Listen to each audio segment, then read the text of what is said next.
Options को कैसे prefer करना चाहिए। तो फर्स्ट पे है ग्लासेस। अगर आप ग्लासेस के ऑप्शन को कंसिडर कर रहे हैं तो उसके ये फ़वाद हैं कि वो इजी टू हैंडल हैं, इजी टू कैरी हैं, डिफरेंट ऑप्शंस उसमें आ जाते हैं, डिफरेंट फ्रेम्स की ग्लासेस आपको देखने को मिलती हैं, डिफरेंट जो उसका लेआउट है वो आप देख सकते हैं।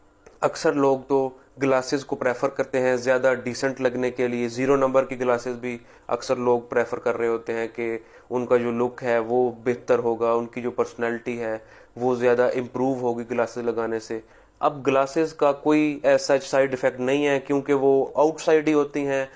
उनका यही होता है कि ग्लासेस गिर के टूट सकती हैं, इनकी कोई लिमिटेशंस आ सकती हैं कि जो ग्लासेस हैं उनकी आपको केयर करना पड़ सकती है, उनके ऊपर कोई स्क्रैचेस ना आए। तो इस हवाले से ग्लासेस में एज सच कोई भी प्रॉब्लम्स आपको देखने को नहीं मिलेंगी। दूसरे नंबर पे आ जाते हैं कॉन्टैक्ट लेंसेज। अगर कॉन्टैक्ट लेंस की बात करें तो वो डायरेक्ट